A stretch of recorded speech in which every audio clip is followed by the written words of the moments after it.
You play to win, I play to fight. Let's drop the mitts and set a rise.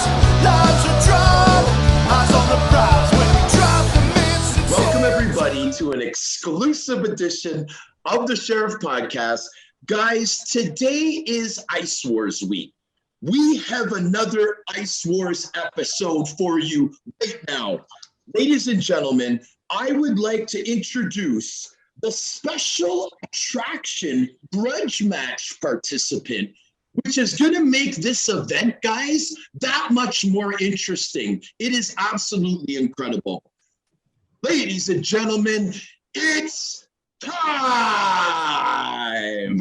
Introducing to you, hailing from Pontiac, Michigan, he is a heavyweight, weighing in at 6'3", 255 pounds, a hockey player with over 200 career pens in net, ladies and gentlemen. He was suspended for fighting in the stands. His message to the world is, I quote, "No grit, no pearl." Ladies and gentlemen, without further ado, Mr. Keegan McGraw, a.k.a. Patty Whack.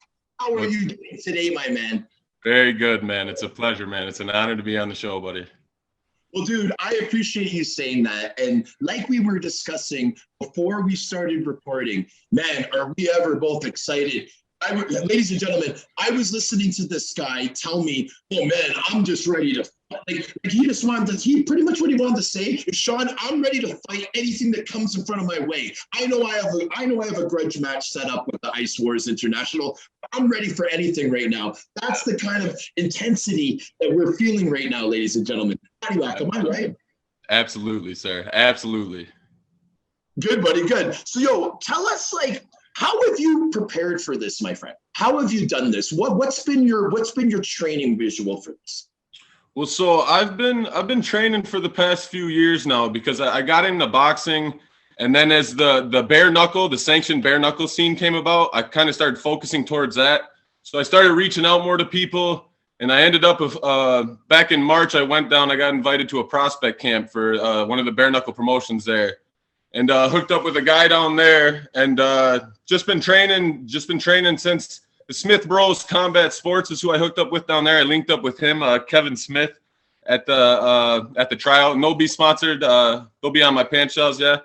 And I linked up with them, and yeah, within the next year, I'll be making my debut in BKFC as well. I'll be because I'll go down there for a 6-week training camp, bare knuckle training camp, and then I'll be making my dabble in there too. But so for the bare knuckle and stuff, just been putting in rounds like every day, pretty much, man. My newest, one of my newer sponsors, Puckmasters Detroit. Yes.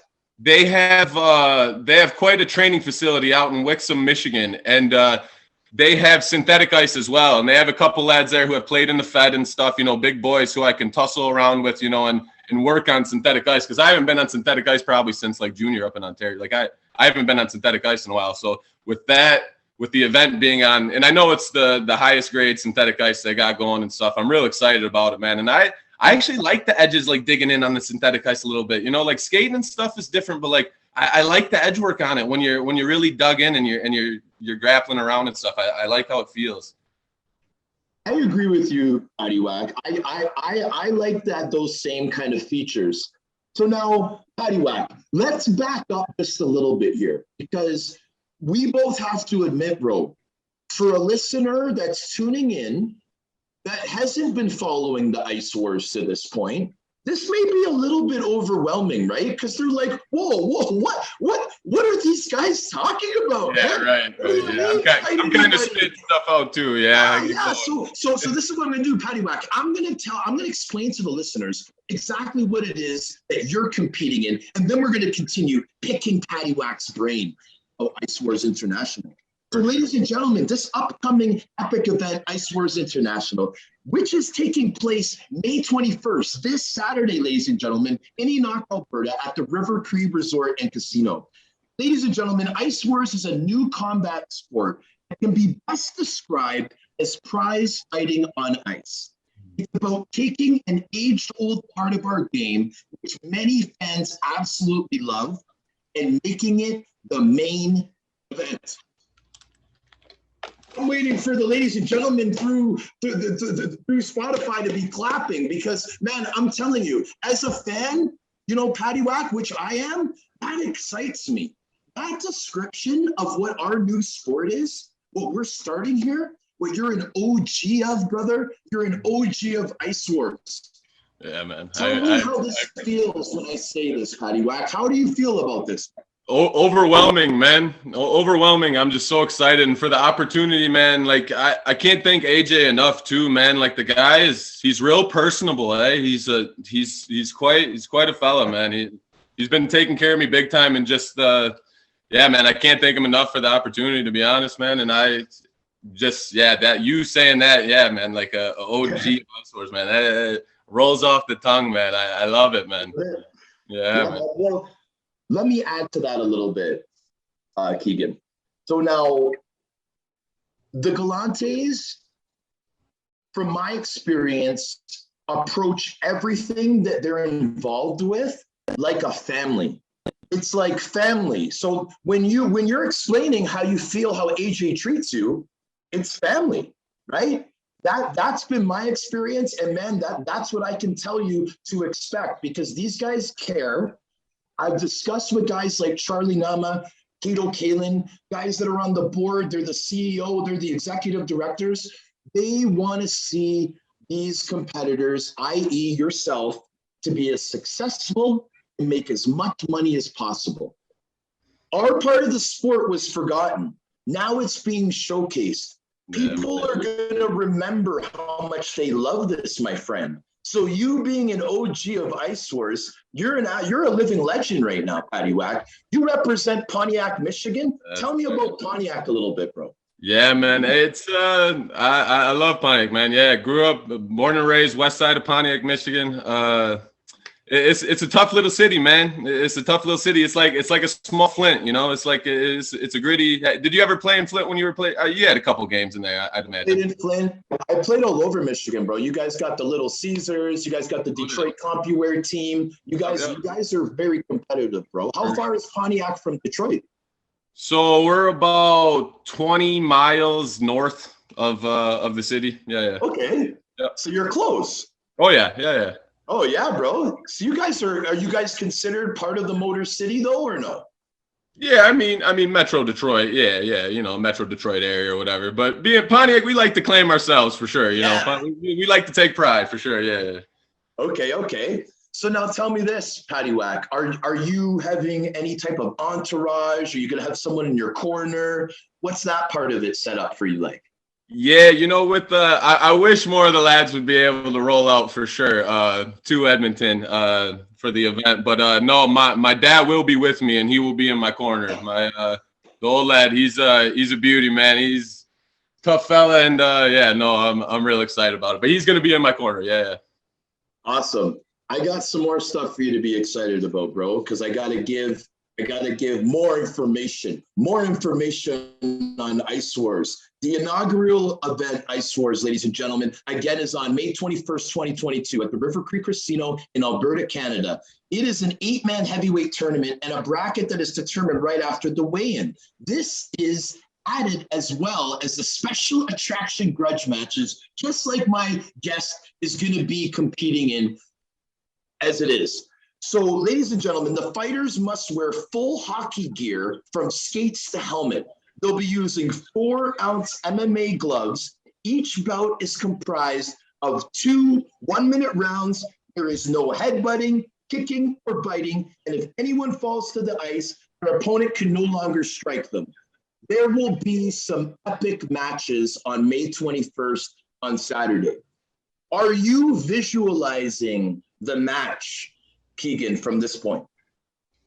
Yeah, I want a war. I've been a good boy out here to like waiting for my moment. Yeah, like waiting. I've been all my focus is on, and I got a lot to release. A lot. It's been a while, and I'm so excited, and I want it to be a war. And yeah, I'm gonna try to spark it. I'm going out firing right away, man. Throwing heavy right away. Heavy and hard. Yeah, man. yeah, just like it's hard for me to speak about. You're talking about visualizing, and it gets scrambled. But yeah, man, I want it to be a war. I want it to be, not forgotten. I want it to be like, everybody remembers that shit. So now, on a little bit more serious note, because we're really loose, we're having fun with this. On a serious note, you're a competitive dude, Keegan, right? You're very competitive, bro. You're prideful, okay? You're going in here. This is a pay-per-view event on Fight TV, right? So there's a lot of things on the line here. But I think that for the fighters in general, for a real one like yourself, it's mostly a pride thing. I think you're a proud man, and that you can defeat any other human being. And it's all about how you prepare and how you execute, right, my man? Yes, sir. 100%. Yeah. Right. So tell me this, man. So, not everybody can just come to some northern city in Canada, man, right? So obviously your people are going to be watching this on Fight TV. They're going to be watching it on all the other outlets. Is there any little parties that are set up to see the paddywhack on pay-per-view?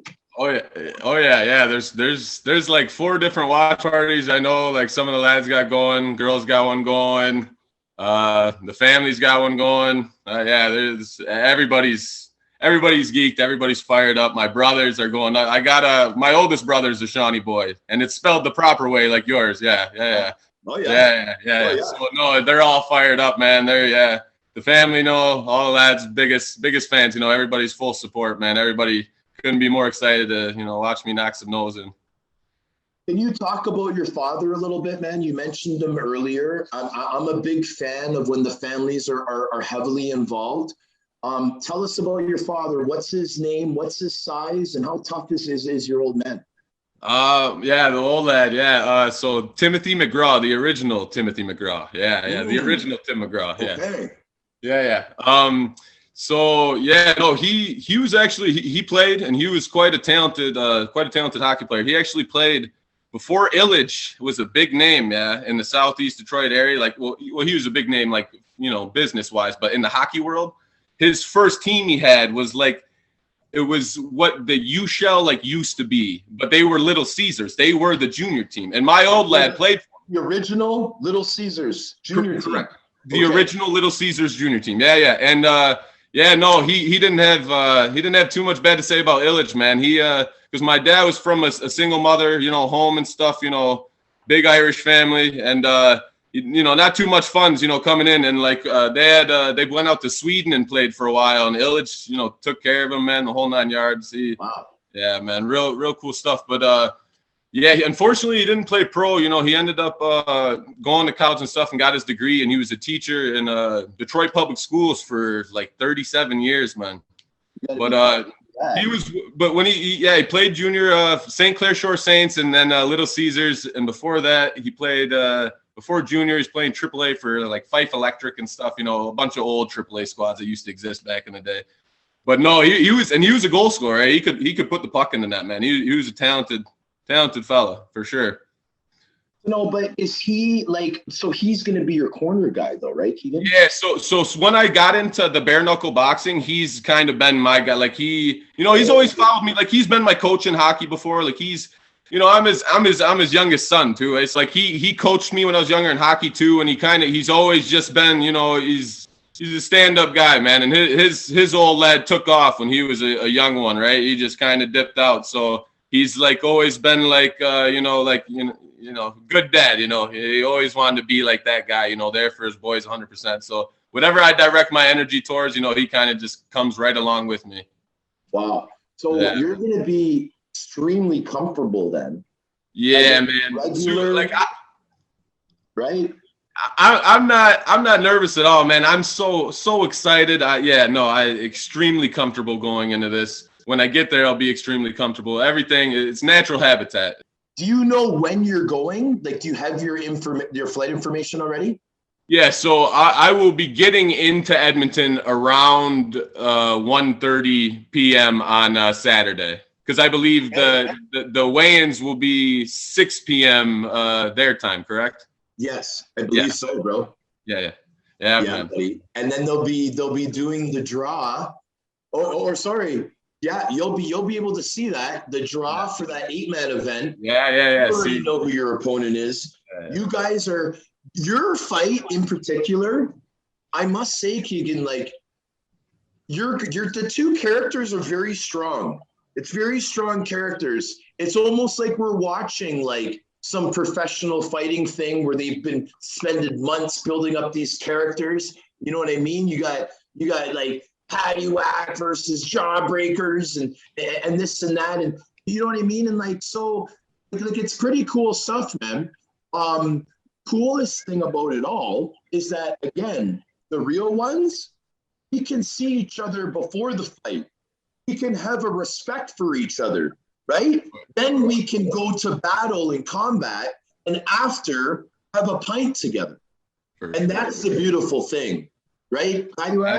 Absolutely, buddy. Yeah, couldn't agree more, man. Yeah, it's definitely a respect thing, man. Like, yeah, like you said, man, love going to war. Like, you know, nobody's going to be, you know, putting me to my knees. But at the end of that war, you know, whether buddies, you know, laying unconscious or not, definitely, you know, go out, have a pint for sure. Like you said, man, that definitely, it's all respect. Absolutely. I couldn't agree more. I just want to correct myself. It's Paddywhack versus Haymaker. Yeah.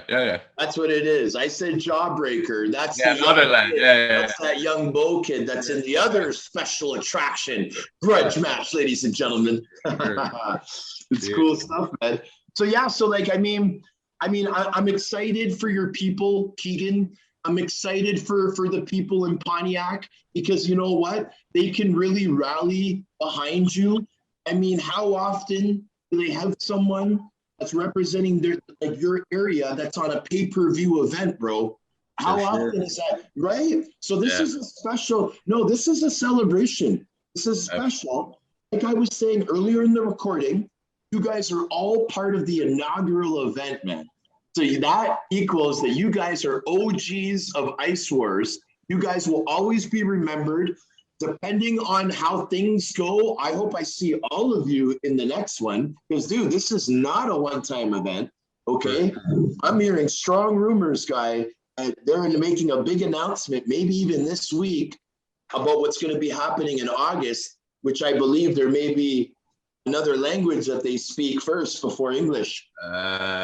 Francais. So, you know, we're there's some exciting things coming up with this, bro. As we were mentioning before, the family mentality that AJ and Jimmy are providing, taking care of everybody. I just want you to kind of go over a little bit about that with this AJ treatment that you're getting, how comfortable he's made you feel, and how confident you are that you'll be taken care of in the event. Yeah, man. Like I honestly, like going into something like this, like I really couldn't feel more comfortable, like in that aspect of things too, like with everybody at the top, man, like having such a good, strong relationship. And like you said, this event not being it, you know, this like being like, I truly believe as well that this could be, you know, a top, you know, combat sport, man. And I hope it continues for like, I want to be a part of it. I want to continue to be a part of it. And the idea of it, man, like I'm in love with it, man. I'm absolutely in love with it, man. Everything about it. And I want to be a part of it. I want it to get going strong, long run, man. Check this out, buddy. I'm gonna get you proud again. The Ice Wars thing is gonna be monstrous.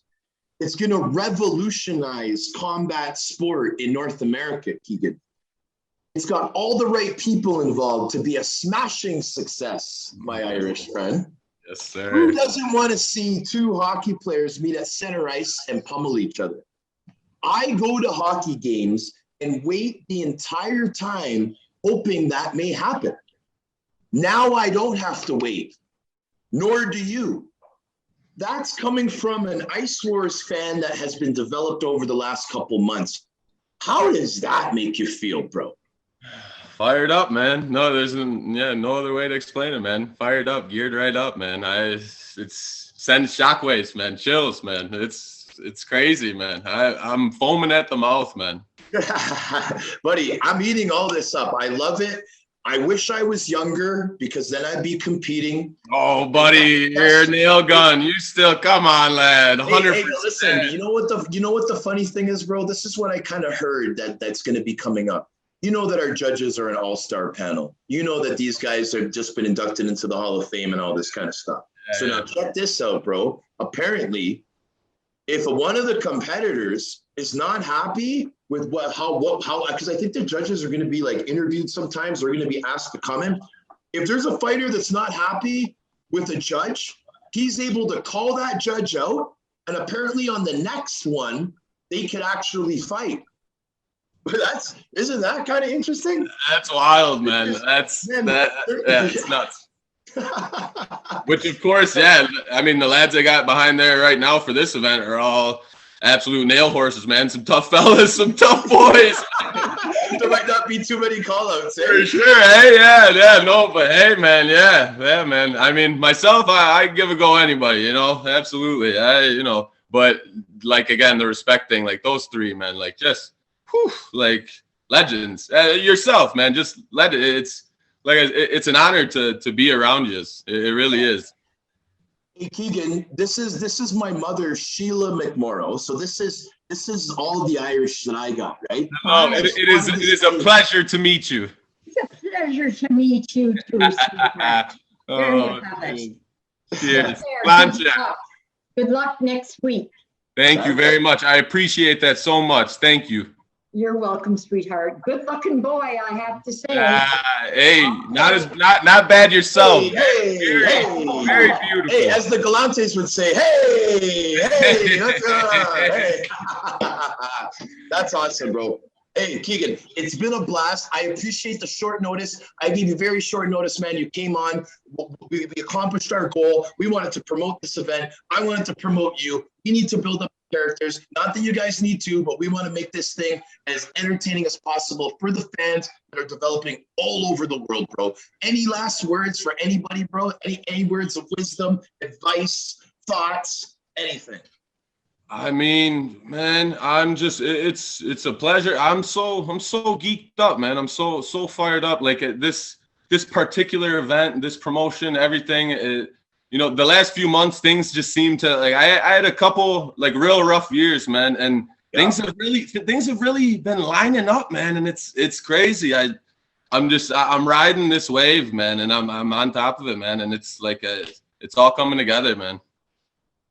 Everybody should be riding the crest of the wave of the ICEWARS International, guys. There's just too much good energy. There's just too much intensity. There's just too much greatness not to want to be involved, guys. Again, May 21st, Enoka, Alberta at the River Cree Resort and Casino. You will see my man Patty Wack throw down and a lot of other incredible characters, guys. So Patty Wack, I want to thank you, bro, for coming on this show. I had a great time, man. And I hope you did too as well, bro. I'm definitely going to have you on again in the future.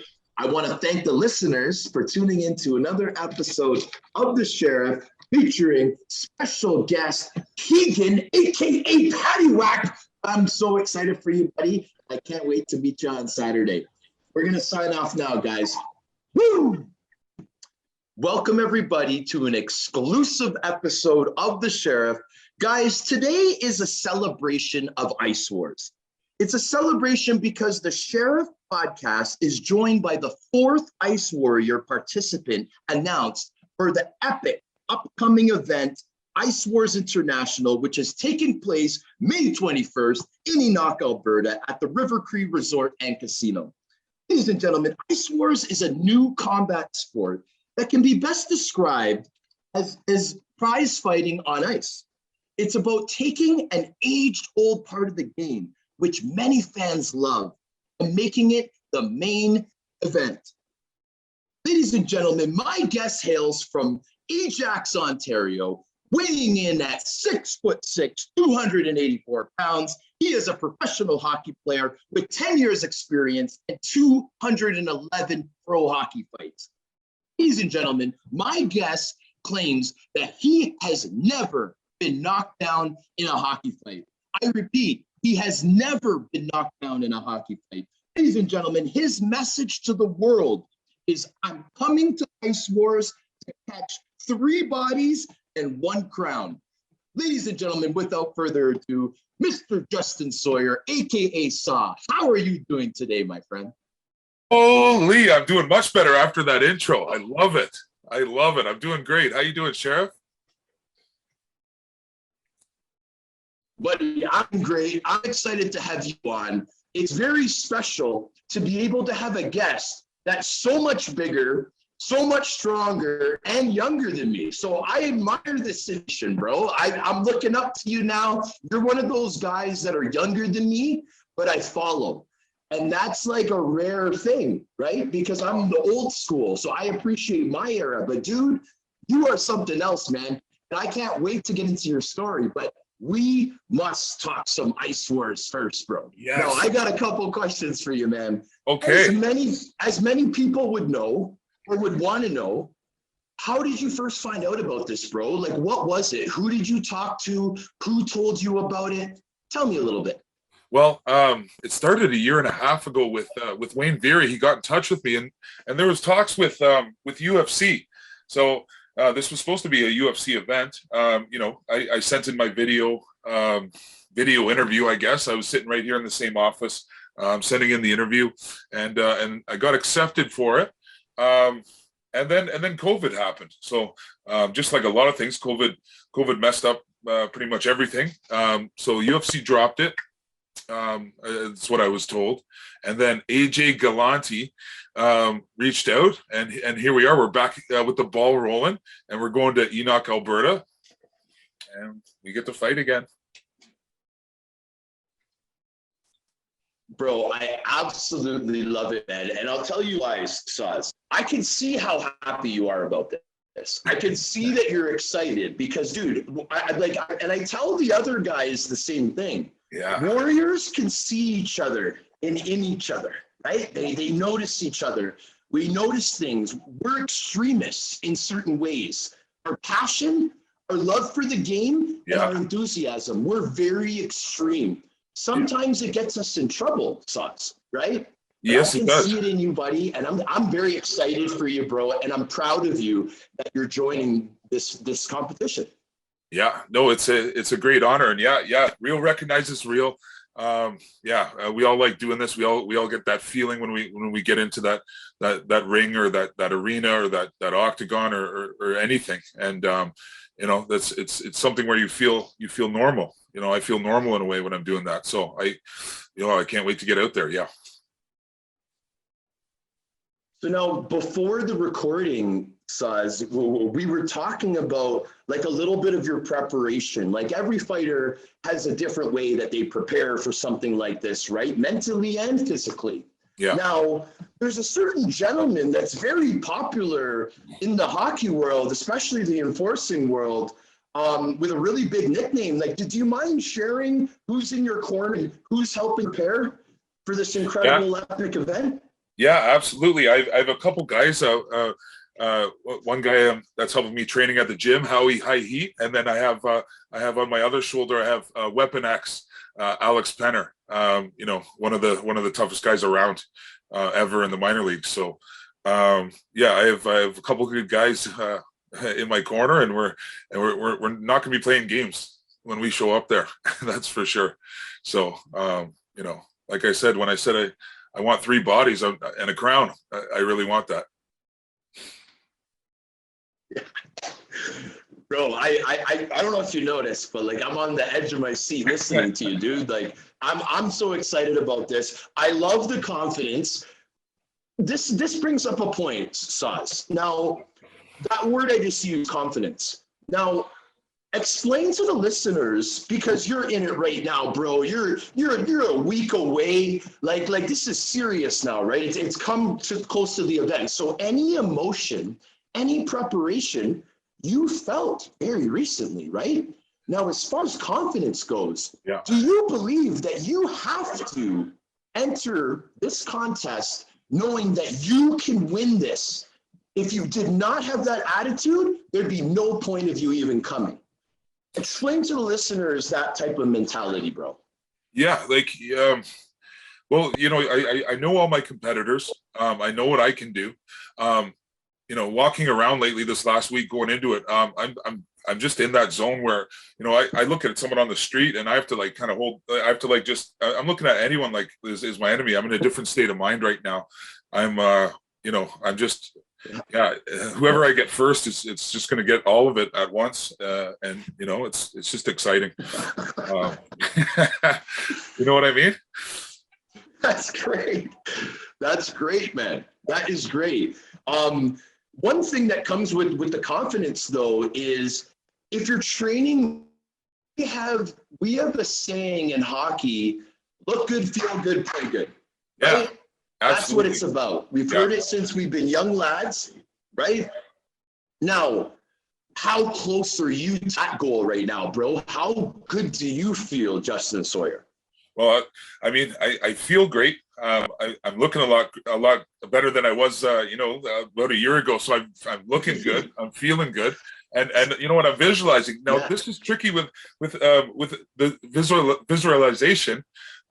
With hockey, we know what to expect. We know what to, you know, we know what it feels like on the you know, on the ice when you're in a mid-game hockey fight. So the visualization, that part of it is totally different. So I don't know what to visualize the arena to look like. I'm assuming it's going to be like a ballroom with a, you know, a stage. But you know, what I'm trying to do is focus in on my opponent. You know, I don't know who it's going to be yet, but I'm going to focus in on just the shadow, and I'm focusing what it's like to be walking out there to feel it. So the visualization is a little bit different than a regular, you know, than a regular hockey fight. So it's kind of exciting too, because it's a new chapter. It's a new sport. And it's, you know, that's what's really cool about this Ice Wars. 100%, buddy. I agree with you. Let me add a little bit to that, okay? Yeah. Now, first off, you mentioned that you're not sure who you're fighting. Right. That's right, my friend. The way that we're doing it is we're actually doing a draw for the competitors. Like I think it's going to be like balls thrown into a thing, and then the two that come out are the two that are going to fight type of thing. Yeah. You know, nobody knows yet. Yeah, man, it's very exciting stuff. It's like Mortal Kombat. This is going to be awesome. Yeah, dude. So I have to be careful because I don't want to give too much away that, you know, that the producers and executives of Ice Wars don't want people to know yet. But I just got out of an Ice Wars meeting, bro. So I'm all fired up, right? Chris Sarian, Phil, Charlie Nama, they were all in the meeting. Ira, okay? So now we're going to have stuff like body cams for the referees, bro. Oh, no way. So...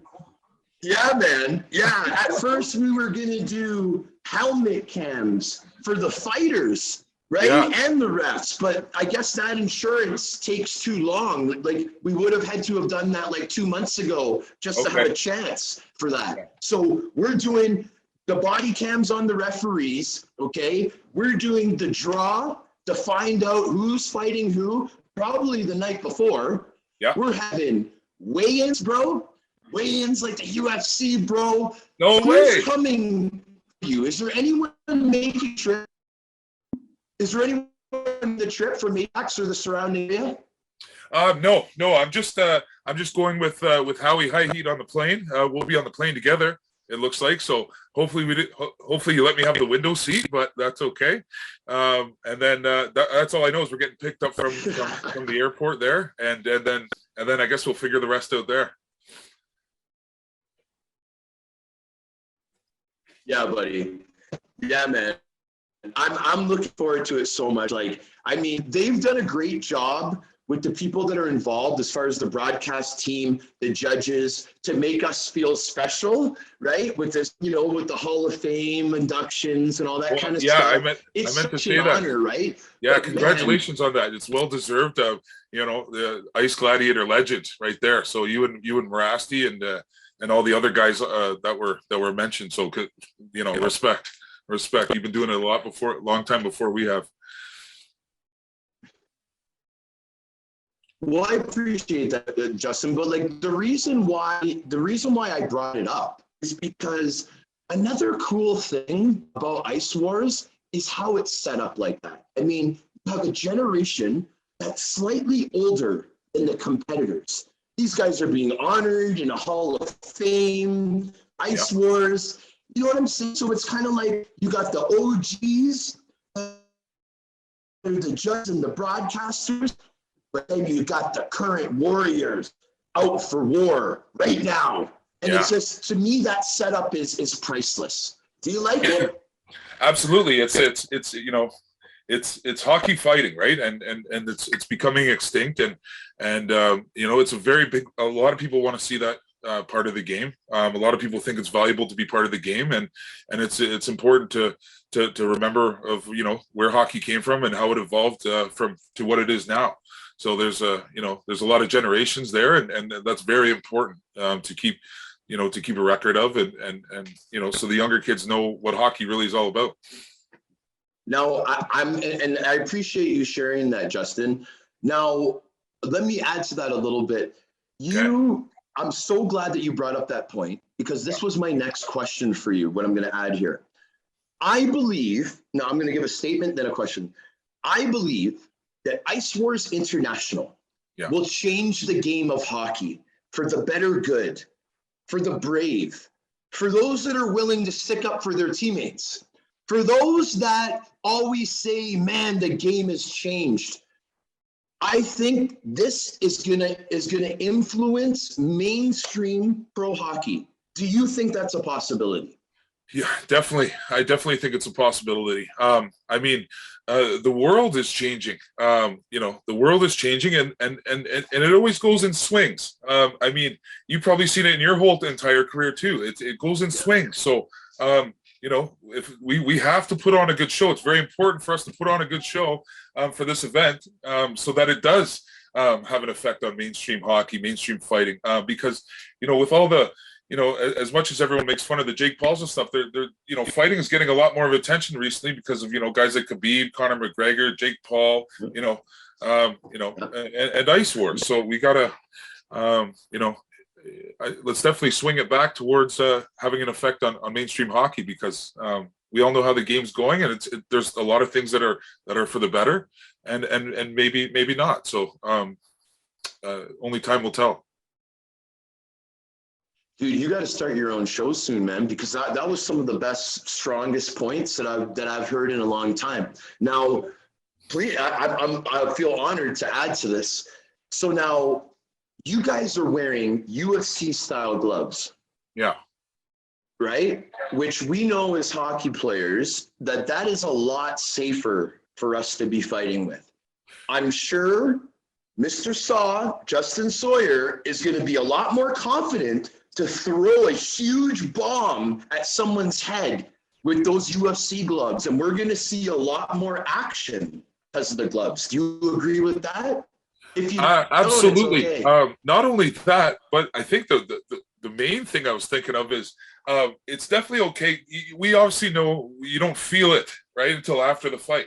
Well, if we're going to go in 3 fights, our hand's going to look like you know, the piece of extra lean hamburger meat by the end of the tournament. So you know, when you stack up 3 fights together and you're smashing a guy's helmet, yeah, perfect. Sign me up for those gloves. There you go. Now, Mr. Justice Sawyer, imagine this, okay?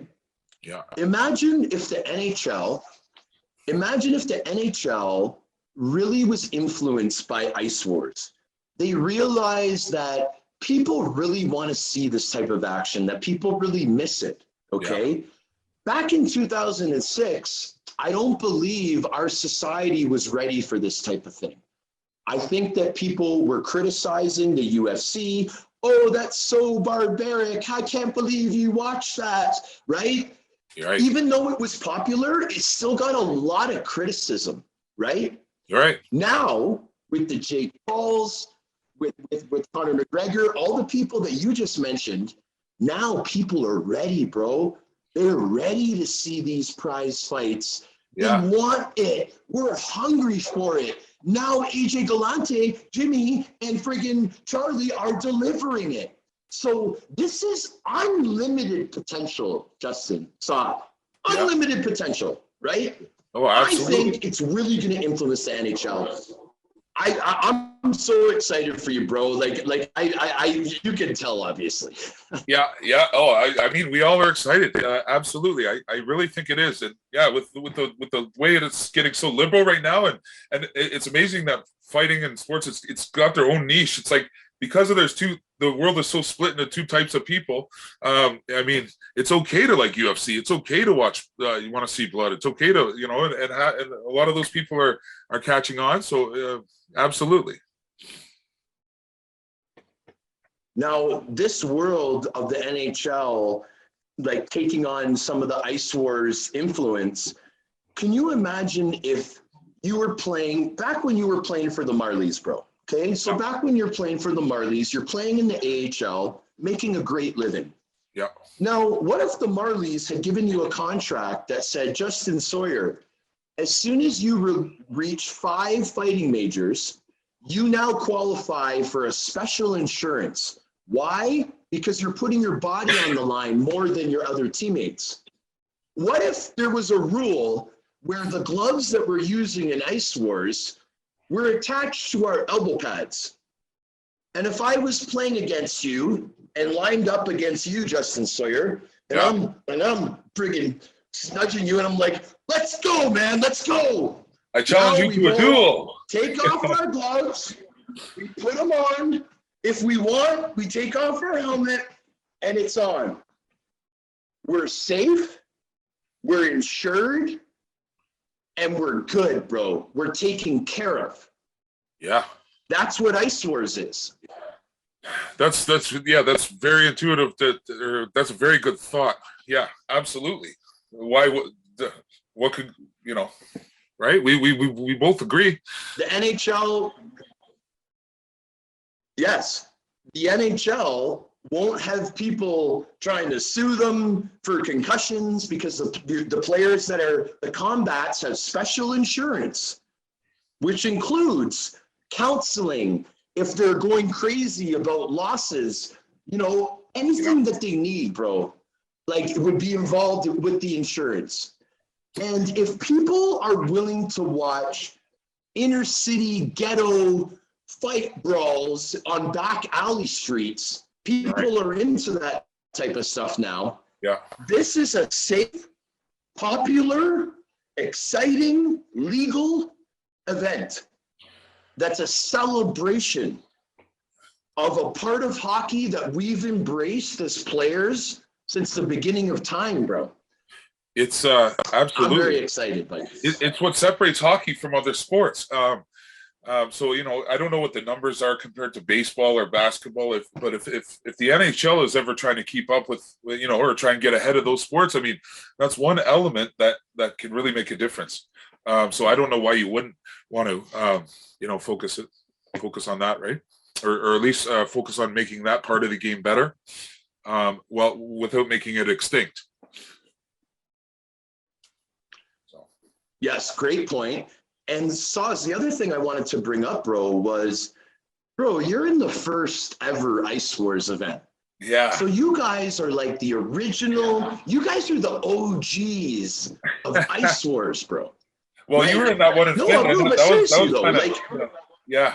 Well, no, but I'm talking about our specific company. Yeah, that's what true. I'm involved with, what you're competing in. Yeah. This thing, you're the first one, bro. There's strong rumors that the next event might be towards the end of the summer in Le Province de Quebec, right? Oh, There's strong rumors, Justin.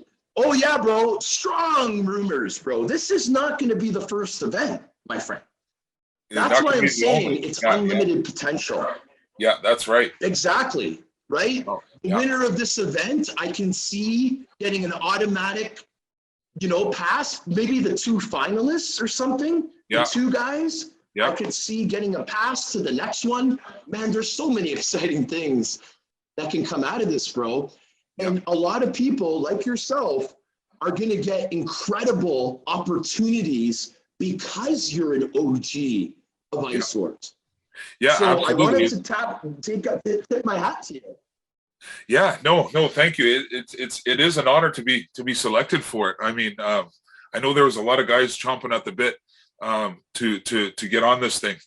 So it's it's something that I really have to put on a good showing. I really have to represent hockey fighting, and I have to be a warrior out there. So to myself, so it's a very special event, and it's going to be awesome.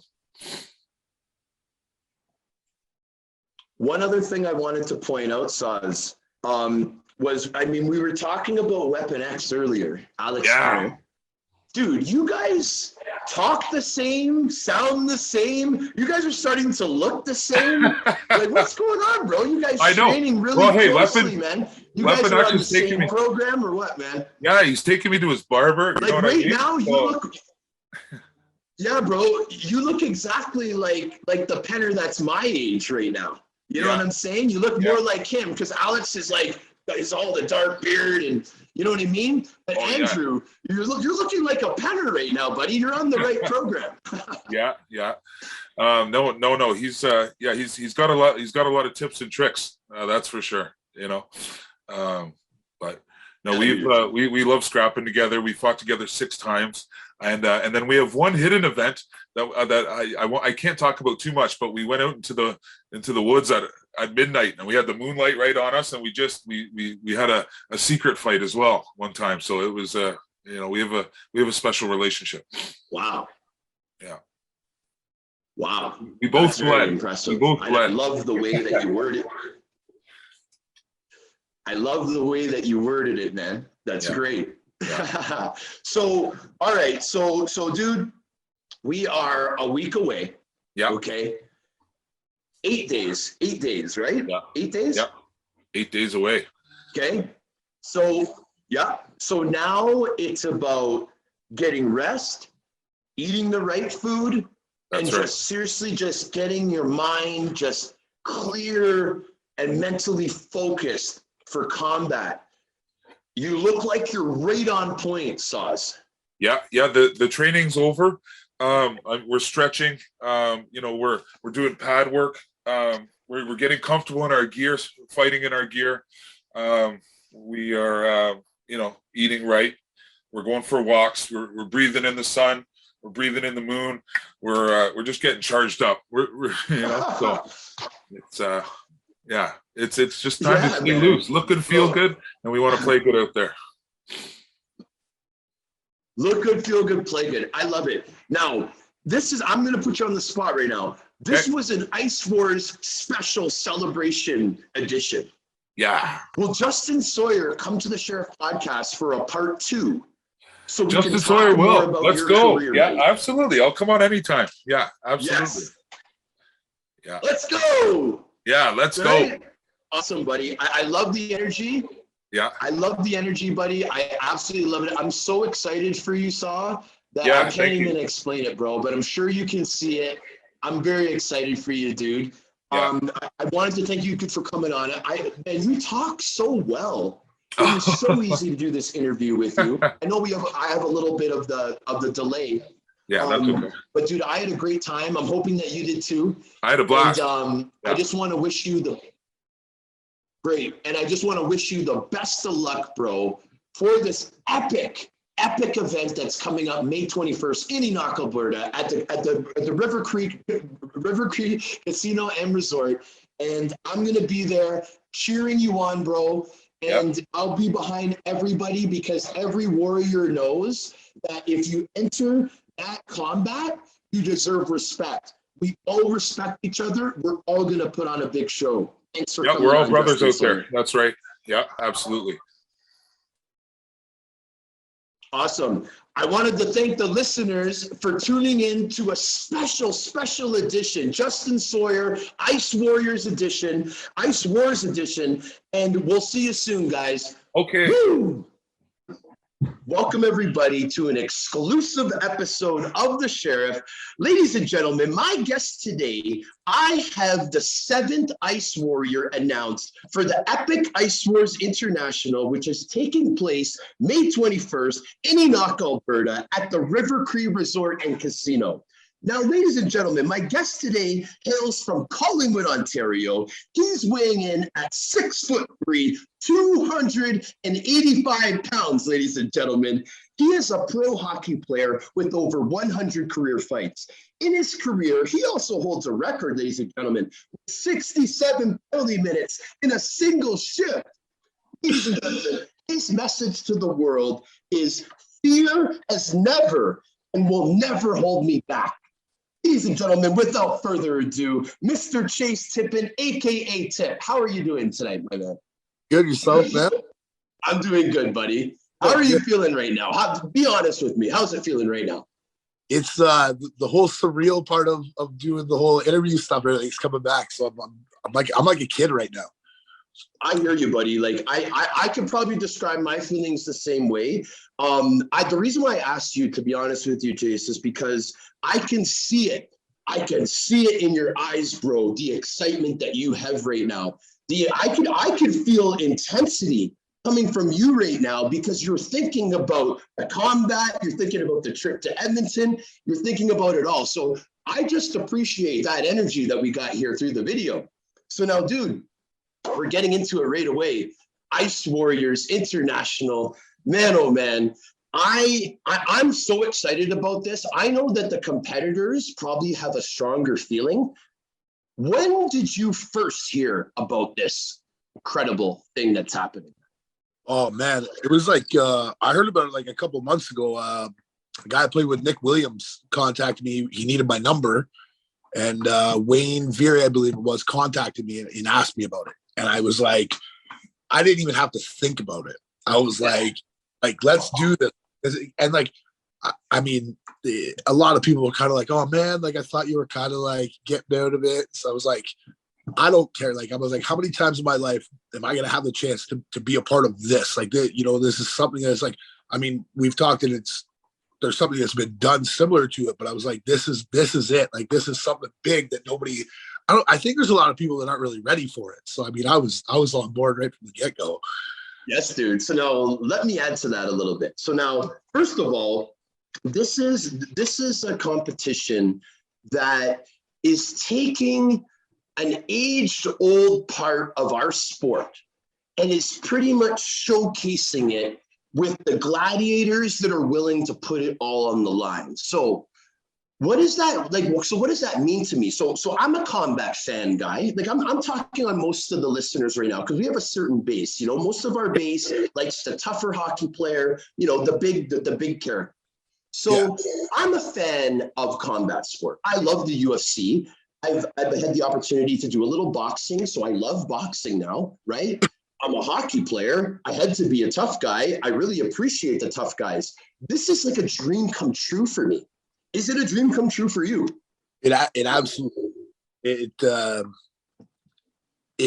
I mean, I came into pro and stuff at a time where fighting kind of was like on its way out the door. So now for somebody to step in and say like, these guys are the type of guys that have like, they've sacrificed, their bones and everything like that to defend people. Like, I want to showcase these guys. I want these guys to be these, the main event of something new. So, I mean, for something like this, I mean, coming from me, I mean, I have all the respect in the world for any guy that's willing to drop gloves and throw bombs with each other. I mean, it's something cool. And I mean, I'm super excited about it. And like the excitement it builds every day. So, I mean, like, I don't know. I don't even know what to say really about it.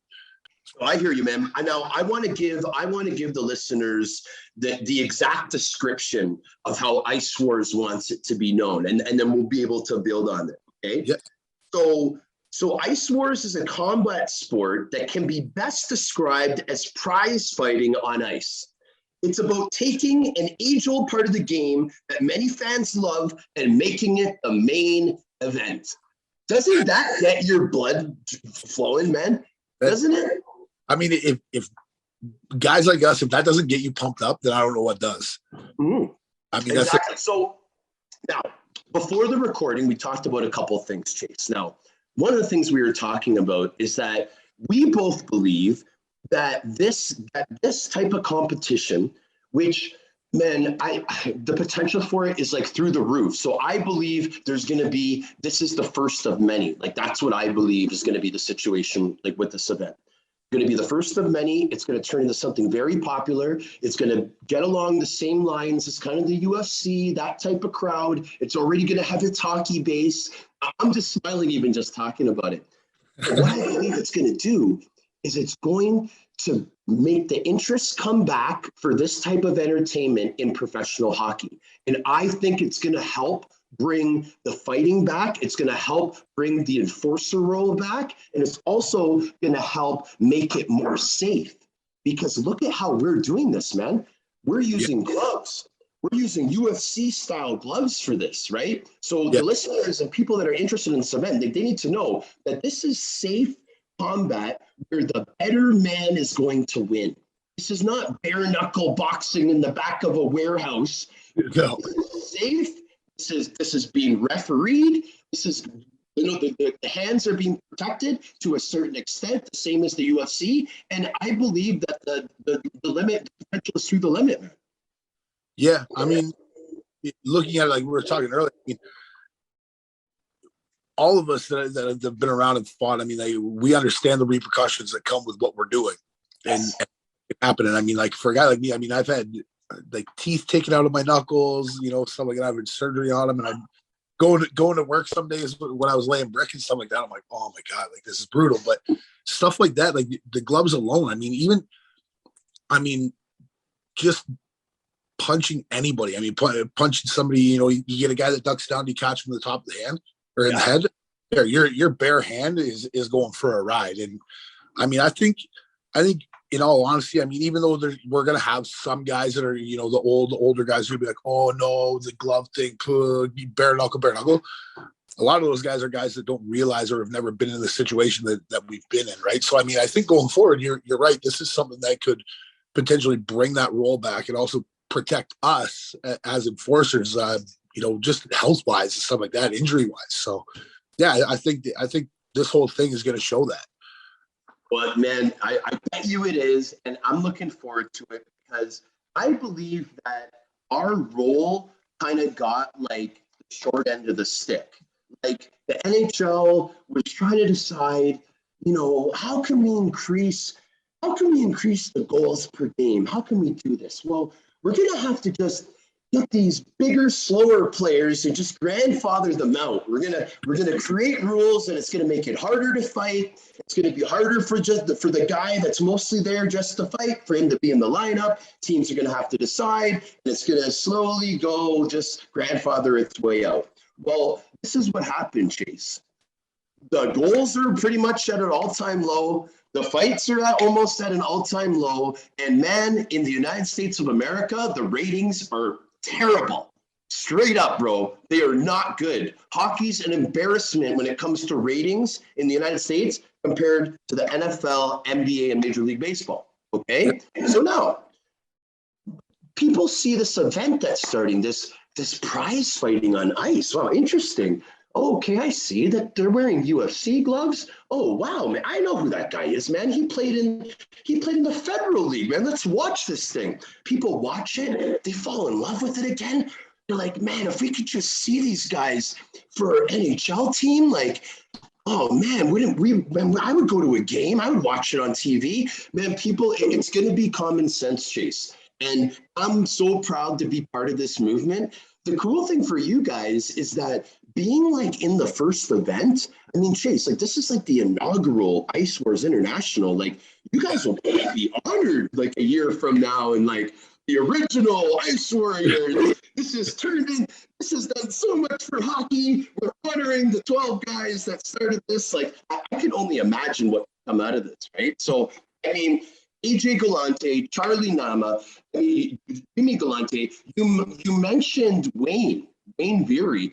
That's who actually first told me about it, man. Like I started seeing things online, and then Wayne like hit me up and he's like, hey man, you should be a part of this, blah, blah, blah. Well, what kind of relationship do you have with Wayne? I never even met Wayne before, actually. Just through social media? Social media, and he had heard about me through like a couple of guys. Like I don't know if you remember Brendan Tedstone. Yeah. Oh yeah. That's through like Teddy and stuff like that. So I mean, but the thing is like, I mean, I came back and played part time in the federal for a bit, and then last year I went and played senior AA, and I mean, so I haven't really been like noticed in a sense, right? My name isn't out there, and then all of a sudden when Nick Williams brought my name up to him, was like, look, like if you're gonna look for a guy, like you need to get a hold of this guy. It was easy for him because like Teddy was like, oh yeah, give this guy a call and stuff like that. So I mean, that was my connection with Wayne. So I mean, other than that, I mean, I didn't know him from a hole in the ground, really. So. Yeah. No, I hear you, man. I hear you, but I just find it cool that like all the guys that actually started this, like the execs, like, you know, Charlie, AJ, like AJ, for example, his vision of this is what he's always loved his whole life, right? Yeah. Wrestling and hockey, and he's combining it. You know what I'm saying? And so like, that's so cool to me. Like those are his passions. Charlie, he's a guy where, to be honest with you, what I got from Charlie of what he really wants to get out of this is he just wants guys that are involved with this to just do as well as possible and give people an opportunity that may have been getting cut out, i.e. the tough guys. Give them an opportunity, let them make a little bit of money, let them be successful, right? That's what it seems like Charlie's really trying to get out of it. AJ's, he's an adult with a young adult's mind that's just living out his dreams and his passions. And I appreciate all these different reasons. Wayne is the nicest guy I've ever met. And I can go on and on about everyone else. I know Jimmy Galante definitely has a role in this as well. Cato Kalin, Cato, who, man, I'm learning more and more about now. I have a recording scheduled with him. I can't get over that this guy's involved with it as well. I guess him and Charlie have gone way back. And they've been buddies for like 30 years or something.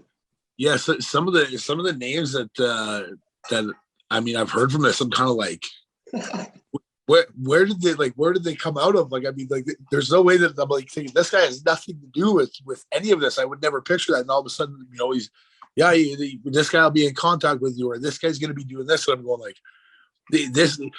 As soon as I heard some of the names, I'm kind of like, all right, this is going to be big. And if anybody's to say that it isn't, then I mean, they're blind to what is going on around them, right? So. Yeah, the whole thing with AJ and like, I mean, anybody that's seen the documentary, right? He even says it, you know, and I mean, the good thing for him now is what he's doing. He doesn't have a commissioner coming down on him for every movie he tries to pull, right? So, I mean, that's good. But I mean, the way they're going about it is like, I mean, the executives and all the information that they've given us. I mean, they haven't hidden anything. They haven't been slow to get any information to us. They've been on the ball with everything. So, I mean, they're doing it the right way. Now, how cool is the crown that they came up with here? I mean, my big concern is I don't know if it's going to fit my fat head. I love that attitude, bro. I love that attitude. So, I mean, obviously, now I want to give the listeners a little bit of insight into a real fighter. Now, Chase, you are what I define as a real fighter, because you're the type of guy you can admit when you've killed a guy, you can admit when you've won, you can admit when you've lost, you can admit when it was a draw, you know that you can't win them all, and you know that you just have to get up and battle another day. That's what a real fighter is. The man that can never admit that he's ever lost, the man that has beat up every guy in the bar since he was 12 years old sneaking in, those are the guys that aren't real. They're not the real ones, right?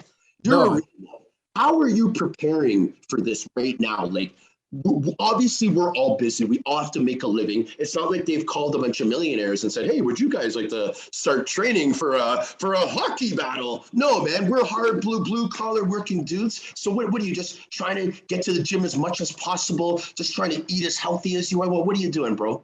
Actually, I have me and my cousin actually have a gym in our garage that I've been training in and stuff like that. So I mean that's where. I mean, other than that, I mean, the whole, I mean, and me and Amesbury had talked about this and stuff with boxing and stuff like that. And I'd never trained to fight in hockey, right? I mean, I didn't train as a hockey player. I mean, no. And my thing was, and the big thing that guys used to laugh at me, when I was playing in the Fed, I mean, like there's no reason why a hockey player should be, deadlifting 650 and bench pressing, 335 for reps and stuff like that. But that's what I did. And it was because I knew what my job was, and my job was not out there to score goals. I mean, so now looking at it and based on just the layout of what we're doing, the 2 1-minute rounds, and I've had people go, oh, 2 1-minute rounds, that's nothing. I'm going like a 1 minute hockey fight is an eternity. Yeah. Like, honestly, Chase, okay, I don't mean to interrupt you, but what do you think the average of your fights have been? About 20 to 25 seconds? 20 to 25 seconds. And I mean, even that's depending. I mean, like, you may get a guy that's trying to tie you up and stuff like that, and it might be a little bit longer. But I mean, both of you are kind of getting a rest because you're both kind of looking at each other and waiting, right? But I mean, yeah, 20, 25 seconds at the most. I mean, I fought Paul Shantz and Mathieu Rabi in the same game, and both fights were like 2 minutes. Wow. And I had a broken finger that I didn't even have splintered or anything. So I wasn't even trying to fight, but I'm the type of guy, I'm not going to turn it down. And by the time I got to the change room, I just laid down on the floor in the locker room and I was like, I'm done. I'm not coming back out. Like, so, I mean, yeah, like a long hockey fight's like 35 seconds. Yeah. And dude, honestly, just so you know, Mathieu Rabi, that guy, he was probably the strongest guy that I played against in that Quebec league, the LNAH. And his style is to out-muscle you. It's to grab you and try to out-muscle you and then start smashing if he gets you all tied up, right? So you have to try to out-muscle this guy just to get out of his hold, right? Yeah. I can only imagine how much your finger must have hurt. Well, I mean, at one point, I'm kind of holding this jersey and my finger's just sticking straight up because I couldn't bend it. So I'm kind of going like, what do? I couldn't throw a left because, I mean, if I throw a left, I got this finger sticking down. So, yeah. And then, I mean, and Paul Shantz, I mean, the showman himself. Yeah. That was another guy, right? Okay. That was the thing. Like, I think my shortest fight actually was Simone Desorbo pushed my nose across my face. Okay. That fight was about 10 seconds where I ate about 14 straight to the nose. So how come all these LNH guys are playing in that league? Was that just the time that happened, or? Yeah, so Akusasti had a team. So they had guys like they had like Pierre Dagenet, Carter Trevisan, who played the stuff, like all those guys, and Carter Trevisan, eh? Mike Stacy. Yeah. They had a bunch of guys. Like we beat them out of playoffs. We had them down like by 2 goals with like 5 minutes left. And they just decided to clear the bench. No way. And I mean, the only guy from my team that jumped the bench was me.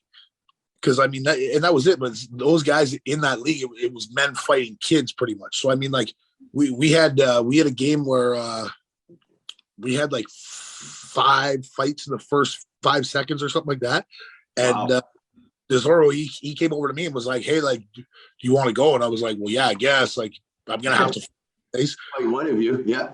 The way he tied me up, I couldn't get loose, and I ate about 14 right to the face, and he just says to me, you're done. And I was like, okay, thank you. And I just skated off. I didn't know what to say. Yeah. But, yeah, I mean, those short fights, I mean, short fights are good, but I mean, those long fights are the ones that those will kill you in a game, right? You try to make it as quick as possible. 100%, buddy. And I appreciate you sharing those stories, because honestly, those type of stories are the best ones to hear on shows like this, buddy, for sure. So yeah, no, that's cool. I mean, a lot of people underestimate the toughness of some of these hockey leagues, right? And I know that they brought some big boys to that federal league, and we're definitely going to get into that. But honestly, dude, you're a big character. What my style is I love to go to the beginnings, right? And I want to talk some Collingwood, bro. I want to talk Collingwood, Ontario. Now, you were born and raised in Collingwood, right? Yes, it was. Awesome, buddy. So let's talk about the fam a little bit. What kind of siblings do you have? How many siblings do you have? Buddy? I have a younger sister. She's 2 years younger than I am, so she's 33. Okay, right on. Yeah, and then I lost my mom there like 5 years ago, and then I lost my dad March of last year. So, God bless their souls, bro. That's terrible news. Was it sudden death, or like was your father just last year? mom was like a heart attack that we didn't expect, and then my dad actually he had a blood infection that turned his body septic, so everything had just shut down. So I got a call on like a Friday that he was gone nonverbal, and then on the Sunday I got a call that they were going to give him 24 hours. So I was quick there. I mean, my old man was my best friend, and I mean, like talking to some people of all the people that would have been like supporting me 100% on what's going on now, he was right up. So I mean, it's pretty cool. And then and then I just I had a little boy there in February. Oh, congratulations, my friend. My son Killian. So I mean, Killian, that's a name. Yeah, it's funny. He's like, where would you come up with a name like that? And I was watching like an old Irish gangster movie. Yeah, bro. No, Killian, man. I played in Belfast, man. I know a lot of Killians, man. That's a wicked name. So yeah, everyone was kind of like, "Oh man, like where'd you come up with that?" So I told them, they're like, of all the people that my buddies knew, they're like, "You would come up with a name out of like some old gangster movie." I was like, "Yeah, well," but yeah, I mean, I grew up in Collingwood. Collingwood's born and raised, you know, in the winters, like growing up playing hockey or whatever, you'd snowboard and stuff like that. You'd hang out down at Wasaga Beach and everything like that in the summers and everything. So I mean, there's not much to do in Collingwood except for play hockey, party, and fight pretty much. So yeah. No, I hear you. So no, I just want to talk about your dad a little bit more, Chase. So you're a huge human being, bro. Okay? Yeah. You're a huge human being. Is your father a huge human being? Was he a big guy? My dad was like, I guess like before he died, like we'll say like a couple years before, he was like 6'1", probably like 450. Come on. He was a brick. He was about as wide as. Holy buddy, are you serious? Yeah, he was a power lifter and a bricklayer. Oh. Yeah. So the answer to your question is yes. My father was a big human being. Holy smokes! Big hands and stuff like that. He was like so way bigger than you, like his hands and stuff. Way bigger. Like I remember. My old man hadn't been to the gym in like 13 years. And I brought him to the gym with me one time. So he hasn't lifted a weight in 13 years and just immediately gets on the benches and is repping out 315. No way. And so like he's just like a 5 years old. Veteran, like power lifter. Yeah, just Chase, man. It was a lot of the time when I would bring him to the gym, it was just a lot of him just chirping me and ripping me apart. Yeah. just to be that guy, right? But I mean, yeah, he was a big guy, and you know, he very, very laid back, and you know, always throwing one-liners at people and stuff like that. And he could say whatever he wanted to anybody. Well, yeah, realistically, yeah, it's funny. He was like missing the opposite front tooth of me, and like, oh yeah, it's like his nose hooked the opposite way of mine and stuff. So it was kind of funny when people look like. I actually had a guy that was probably like a couple months after my dad died. I was playing in a slow pitch tournament. The guy came out of nowhere and looks at me and goes, "Dave?" And I was like, "No, Dave's my dad." And he goes, "You're trying to tell me that you're Chase?" And I was like, "Yeah." And he was like, "I thought that you were your father." And I was like, "No, man, I'm about 50 pounds lighter than my father." He was like, "Oh." So yeah, man. Well, right now, Chase, you look like you're in great shape. Are you in great shape right now? Like, do you feel? Probably the best shape that I've been in. Like, I mean, I've been like my playing weight when I was in the States, I was like 290. Holy. Yeah. See, now they got you at 235 at Hockey DB. Is that when you were like 20? That was like when I was like 18. Okay. So like when I first went to Richmond in the SP, they had me down as I was 235. They had me down as being born in like Innisfil, Alberta. Oh yeah, born October 1985. Everything was completely wrong.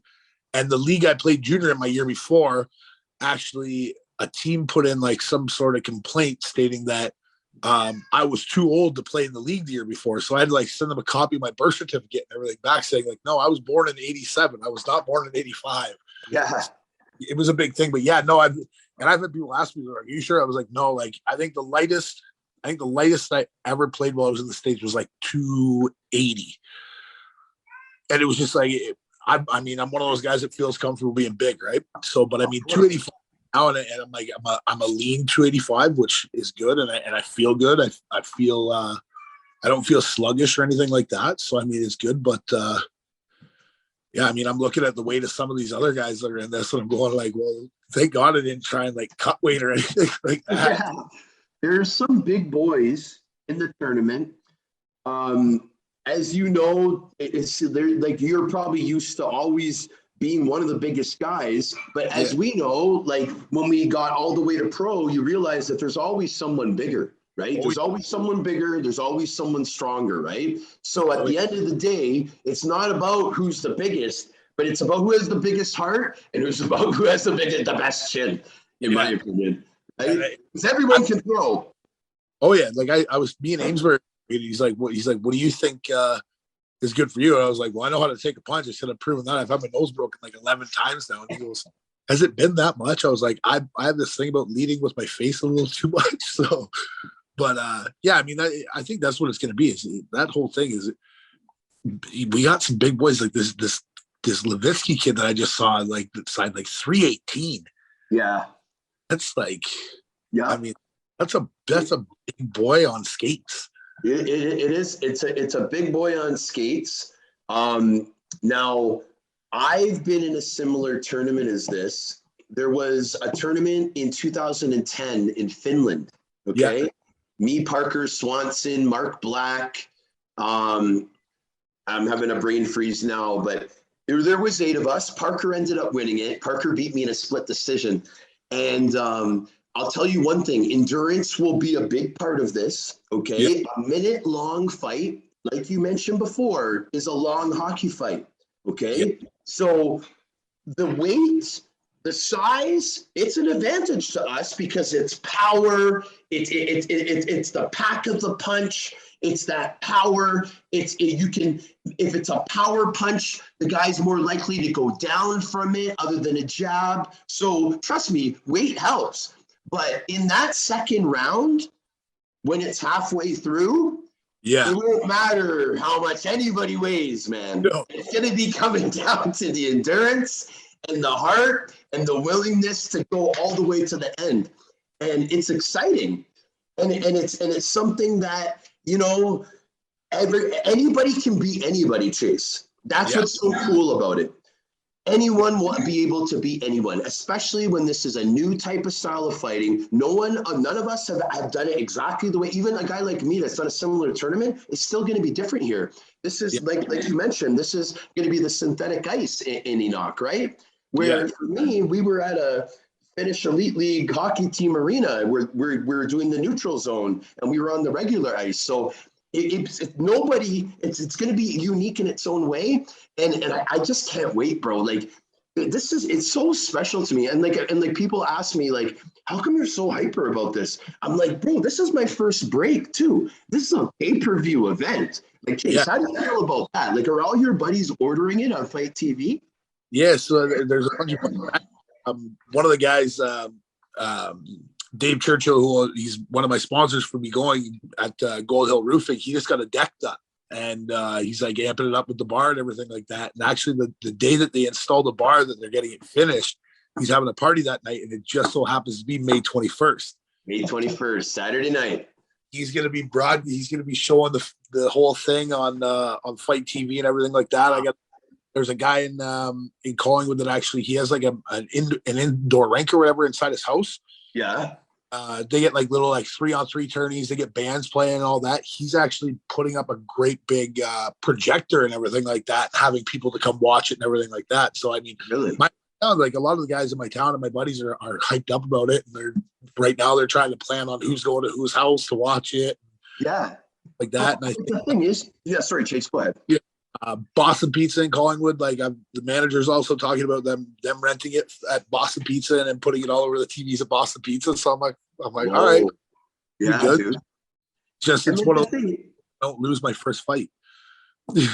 Well, hey man, you know what I mean? We're thinking positive. We're warriors, and if we didn't think that we couldn't win, then we wouldn't be showing up. Correct? Absolutely. Right? Yeah. Like you know that you can beat anybody in this tournament. You know that. Right? I know that. You know that. Exactly. Yep. So now, the other thing I wanted to talk about is like, I think that anybody that is disappointed that fighting's been grandfathered out of the NHL. Anybody that's disappointed that they have these crazy rules in junior now, Chase, where like once you get your 5th fighting major, you get like a 10-game suspension, or like what is going on, bro? Like it's like maybe they'll start getting arrested soon in junior already. That's it. That's your gloves. You have to go to jail for a night. Yeah.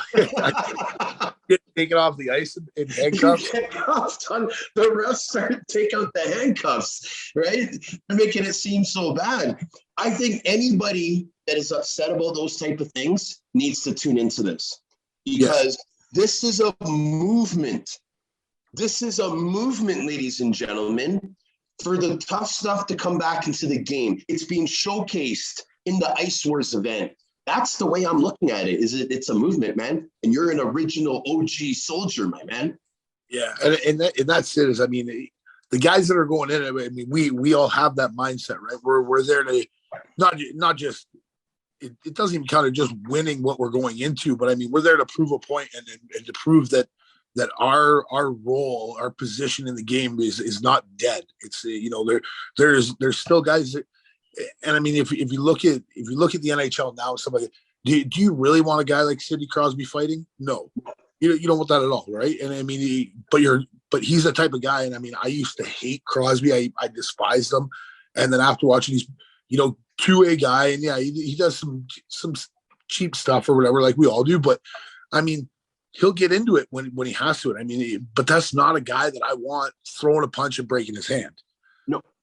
And I mean, $10 million a year. No, exactly. But I mean, you bring guys like us back into the game and bring our role back in. You don't have to have that. You don't even have to think about risking that or the potential of that happening, because we're there policing it. And that's where people get it mixed up. Exactly, buddy. Now let me add to this, because this is perfect. We were talking before the recording about certain ideas that ICEWARS might help, get back into the NHL. Yeah. This is some of the ideas that I think is going to win fighting back into our incredible game that we call hockey, bro. I think that once a player hits a certain amount of fighting majors, say 5 for the season, he now qualifies for a special insurance. Why? Because he's putting his body on the line more than the teammate beside him. There's so many different types of insurances that athletes have, that regular people in their job have.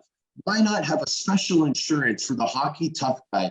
This is something that NHL failed to do all through the beginning of time, 80s, 90s to 2000s, all the way up until the 2010, when there was a guy on every team.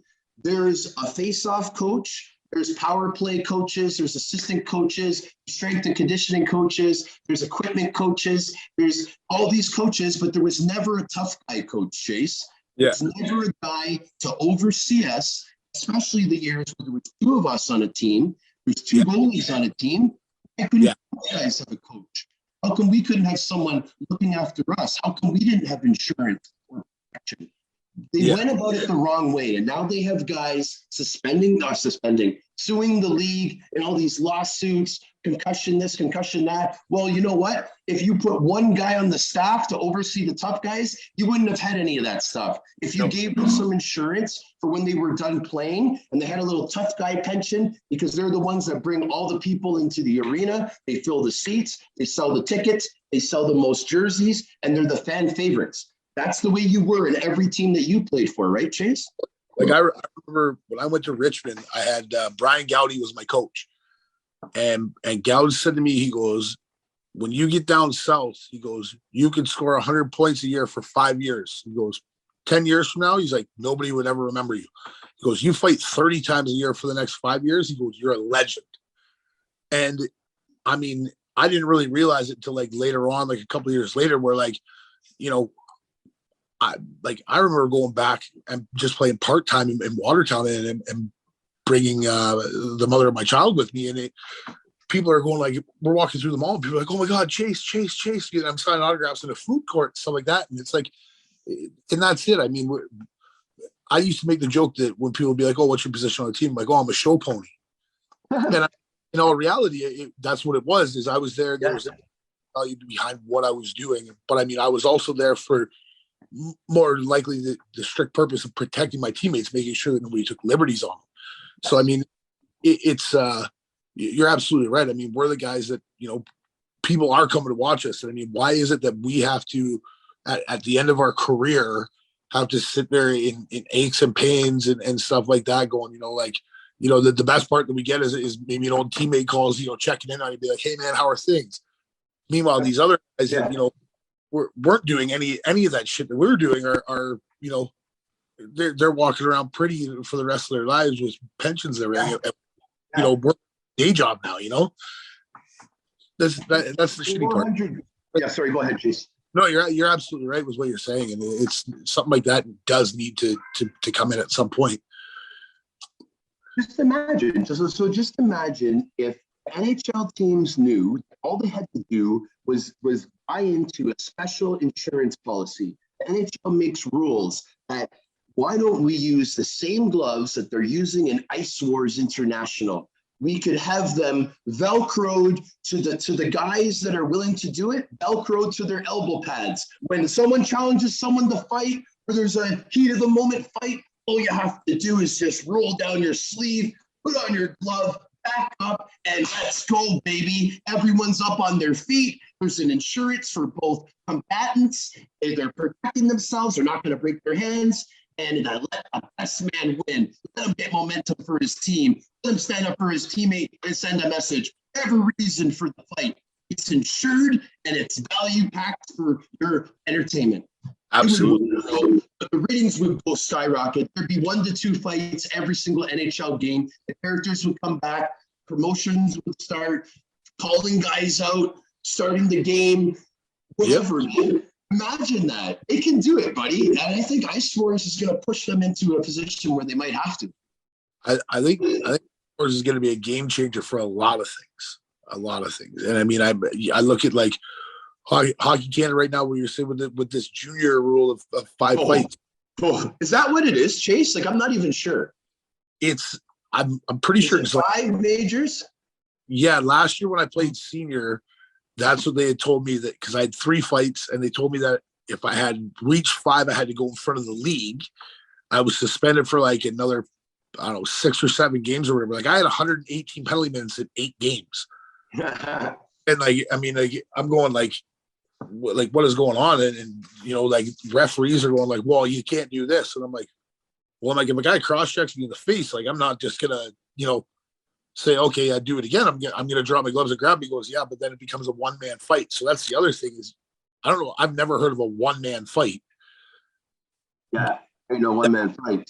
Yeah, that's it. As I was getting like a one-man, like the one fight I had, it was a one-man fight. The guy cross-checked me right in the lips, and I turned around and grabbed him and just started throwing. And all of a sudden, I'm getting tossed, and he's getting 2 minutes for cross-checking. Was that the 67-minute shift? No, the 67-minute shift. Tell me about the 67-minute shift. Tell me about the shift. So I went to this league, and the coach says, he's like, I need you to put on a show for me. And he said, okay, fine. So I went out, and I was like first, second, third, fourth, and like fifth fight in the same stoppage of play. I had like cross-checking and intent to injure or something like that. Yeah, it ended up, it was like 67 minutes, and I ended up with a 5-game suspension. It was like the first game of the season. So, okay, so hold on. So you grabbed one guy, boom, then grabbed another guy, boom. You did that? Yeah, and I ended up multiple fights in the same time. It was pretty much each person had like just kind of tied up with somebody, and there weren't throwing, but I was throwing, and then it was skating away. The next guy said something, so I grabbed him, and then eventually their goalie started skating down the ice, so I just skated to center goalie, and it just went. Yeah. Where was this, Chase?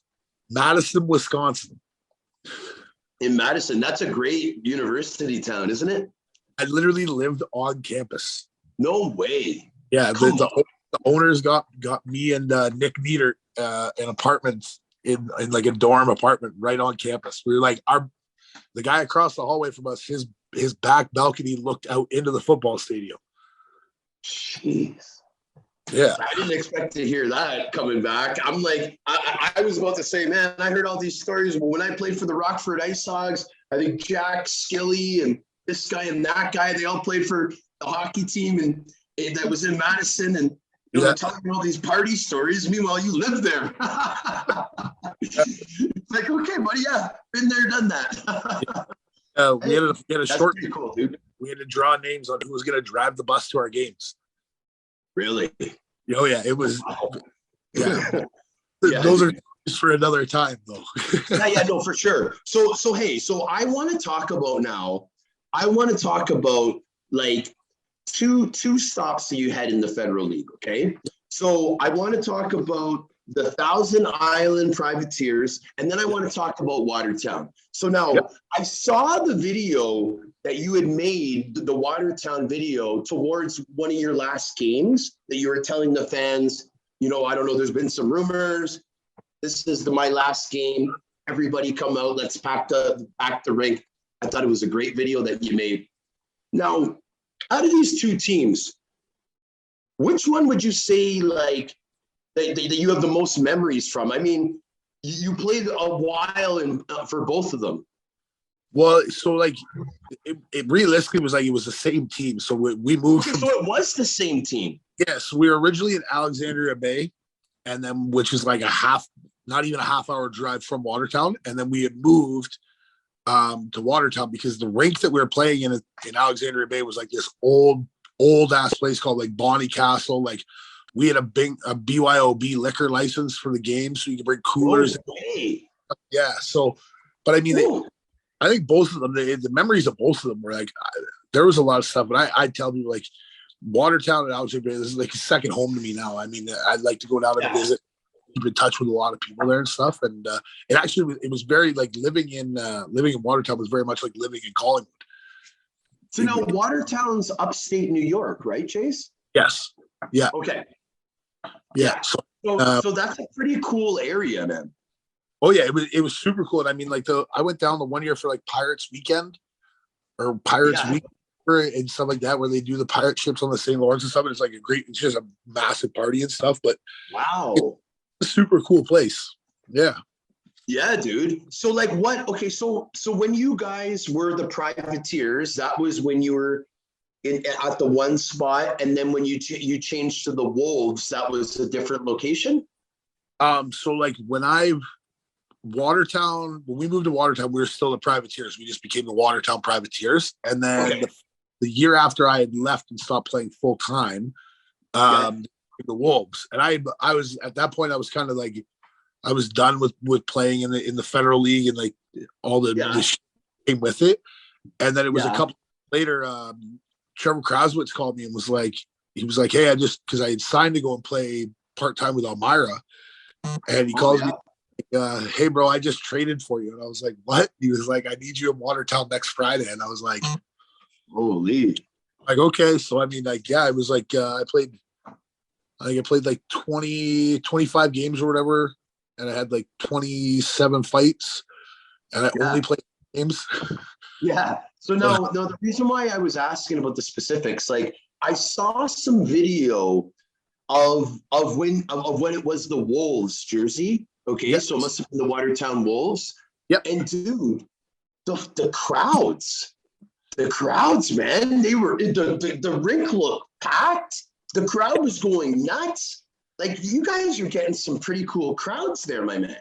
Yeah, well, it was they were averaging like I think like 600 people or something like that, or like a little bit less. And then when I came back, they were selling out every home game because that's all I played was home games. So they were selling out every home game when I came back. So they wanted to see the show. That's literally what it was. My first game back, I fought 3 seconds into the game. I hadn't fought on skates in like 3 years. And then we played again the following night, and I fought in the first period, the second period. I had 3 fights in the same stoppage play in the third period. I got kicked out. and the crowd goes wild. Oh, yeah, it was wild. The crowd goes wild, man. So that's cool. So like, how was that last game? Like, was it the video that I'm referring to? Did that end up being the last game or no? It was. I got asked to come back the following year just as like a promo thing or whatever.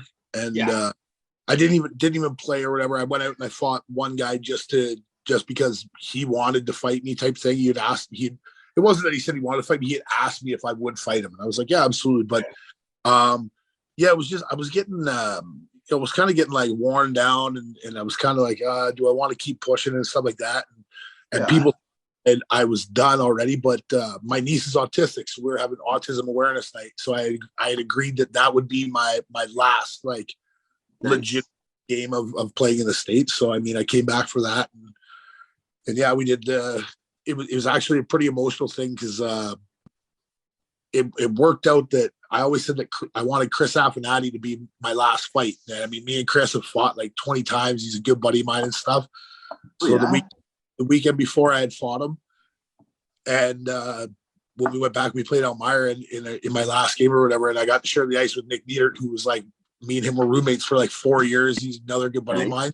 Like, I didn't think I would get choked up about it. And as soon as I started to get choked up, that's where I was kind of like, okay, this is it. Like, I'm not doing this anymore type thing. So yeah, it was, I mean, and to be in Watertown just, it holds like that certain place in my heart where it's like, you know, I did a lot of cool things and stuff like that when I was there. And yeah, here I am now going to enter into a fight tournament and stuff like that.